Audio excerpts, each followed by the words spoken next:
Hello friends, welcome back to my channel. जैसे कि आप सभी जानते हैं, मैं आपके लिए सीटेट के सेकंड पेपर की प्रिपरेशन करा रही हूँ, जिसमें हम आज पढ़ने वाले हैं। हम 6th क्लास की साइंस की बुक पढ़ रहे हैं, उसकी तैयारी कर रहे हैं। तो आज मैं पढ़ाने वाली हूँ आपको संतुलित आहार। ठीक है, संतुलित आहार होता क्या है वो हम देख लेते हैं। संतुलित आहार सामान्यतः पूरे दिन में जो कुछ भी हम खाते हैं उसे आहार कहते हैं। हमारे शरीर की वृद्धि और अच्छे स्वास्थ्य को बनाए रखने के लिए हमारे आहार में वे सभी पोषक तत्व उचित मात्रा में होने चाहिए जिनकी हमारे शरीर को आवश्यकता होती है। कोई भी पोषक तत्व न आवश्यकता से अधिक हो और न ही कम हो। जो पोषक तत्व होते हैं वो लिमिट में होने चाहिए, ना तो ज़्यादा होने चाहिए और ना ही कम होने चाहिए। हमारे आहार में पर्याप्त मात्रा में रुक्षांश तथा जल भी होना चाहिए। इस प्रकार के आहार को संतुलित आहार कहते हैं, जिसमें क्या होता है, लिमिट में क्या होते हैं,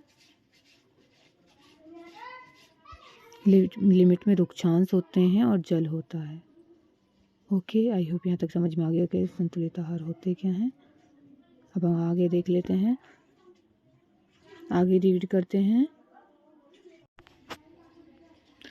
क्या आप सोचते हैं कि प्रत्येक आयु वर्ग के लोगों को एक प्रकार के आहार की आवश्यकता होती है?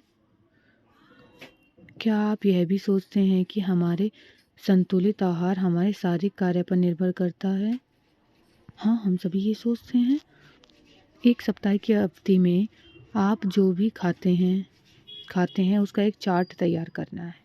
जांच कीजिए कि प्रतिदिन जो भोजन आप करते हैं क्या उसमें सभी पोषक तत्व उपस्थित हैं। दालें, मूंगफली, सोयाबीन, अंकुरित बीज, मूंग या चने के किण्वित भोजन, दक्षिण भारतीय भोजन जैसे इडली, आटे का मिश्रण, मिस्सी रोटी, थेपला अनाज व दालों से बना, केला, पालक, सत्तू, गुड़, उपलब्ध सब्जियां तथा इसी प्रकार के अन्य भोजन कई पोषक उपलब्ध कराते हैं। इसलिए कोई व्यक्ति अल्प व्यय में भी संतुलित आहार खा सकता है। उचित प्रकार का भोजन करना ही पर्याप्त नहीं है, इसे उचित तरीके से पकाना भी चाहिए ताकि पोषक तत्व नष्ट न हो। क्या आप जानते हैं कि पकाते समय कुछ पोषक तत्व नष्ट हो जाते हैं? हाँ, कुछ पोषक जो होते हैं वो पकाते समय नष्ट हो जाते हैं अगर उसको अच्छे से ना पकाया जाए। छिलका उतारकर यदि सब्जियां और फलों को धोया जाता है तो यह संभव है कि उनके कुछ विटामिन नष्ट हो जाएं। सब्जियों और फलों की त्वचा में कई महत्वपूर्ण विटामिन और खनिज लवण होते हैं। चावल और दालों को बार बार धोने से उनमें उपस्थित विटामिन और कुछ खनिज लवण अलग हो सकते हैं।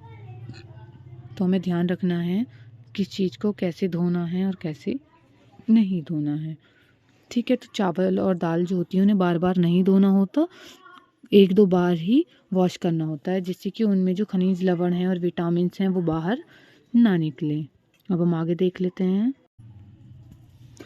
हम सभी जानते हैं कि पकाने से भोजन का स्वाद बढ़ता है तथा इसे पचाने में आसानी होती है।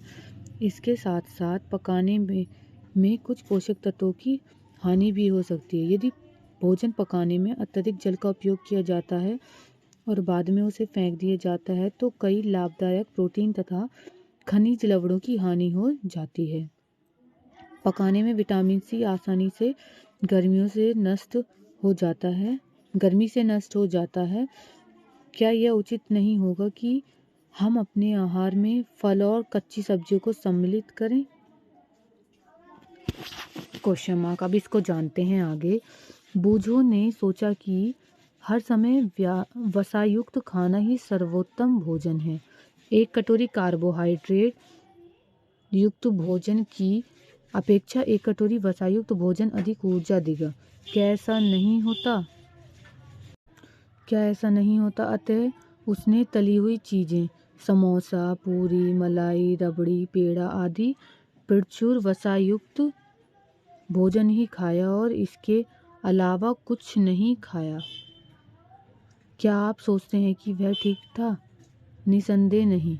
इतना अधिक वसायुक्त भोजन खाना हमारे लिए हानिकारक हो सकता है, इसलिए हमें क्या नहीं करना चाहिए, जो ज़्यादा तला हुआ भोजन है वो नहीं खाना चाहिए। बहुत हानिकारक हो सकता है, बहुत हानिकारक हो सकता है। हमारे भोजन में वसा की मात्रा अत्यधिक मोटापे के कारण बनती है। आई होप ये समझ में आ गया होगा। अब हम आगे देख लेते हैं जो है हमारा अभावजन्य रोग।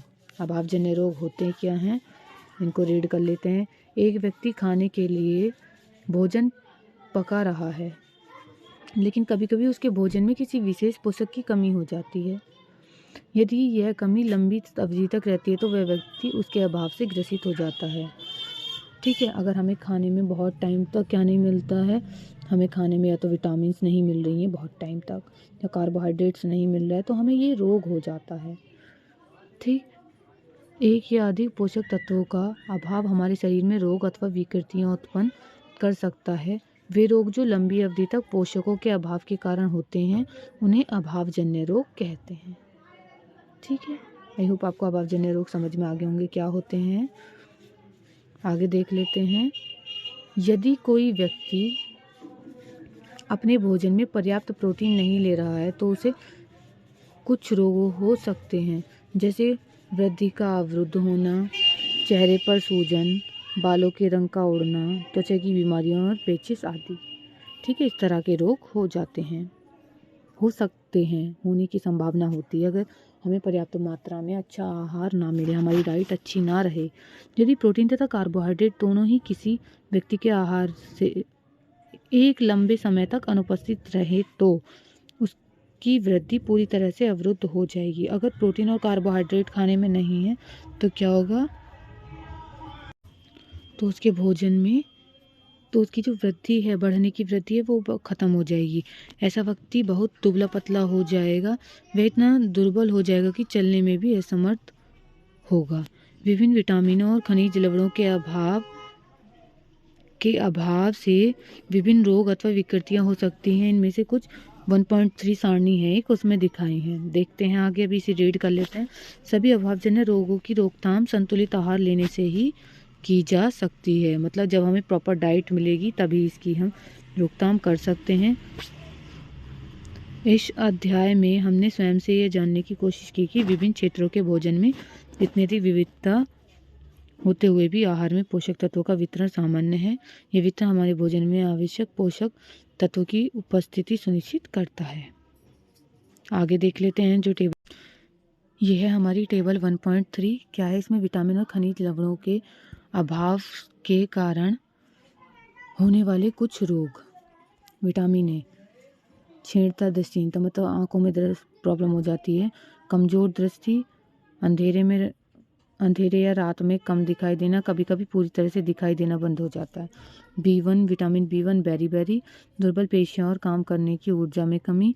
विटामिन सी है स्कर्वी, मसूड़ों से खून निकलना, घाव भरने में अधिक समय का लगना।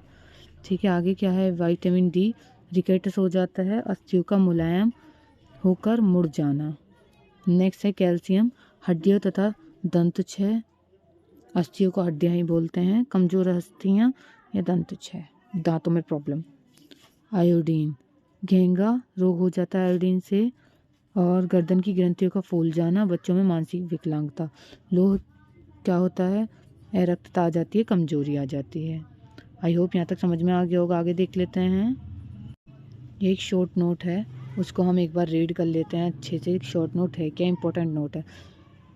यह FSSAI मानकों के अनुसार द्रवीकृत खाद्य पदार्थों का लोगो है। ये वाला जो लोगो है जी, खाद्य पदार्थों के सुदृढ़ीकरण से अभिप्राय है कि मुख्य भोजन जैसे चावल, गेहूं, तेल, दूध और नमक में प्रमुख विटामिनों और खनिजों को मिलाकर उसके पोषक तत्वों को उत्तम बनाना है। ठीक है, आई होप ये समझ में आ गया होगा। तो हमारा चैप्टर कंप्लीट होता है। कुछ चीज़ें कर लेते हैं हम इस चैप्टर में जो है। विटामिन डी से कौन सा रोग होता है, बताइए किसी को। विटामिन डी देख लेते हैं कौन सा होता है। रिकेटस।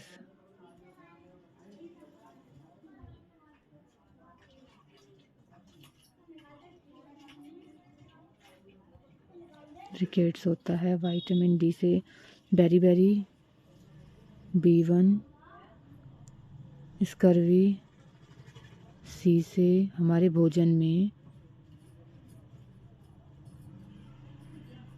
रतौंधी, विटामिन ए की कमी से रतौंधी हो जाता है ना, ए की कमी से, और विटामिन सी के अभाव से कौन सा रोग होता है? स्कर्वी।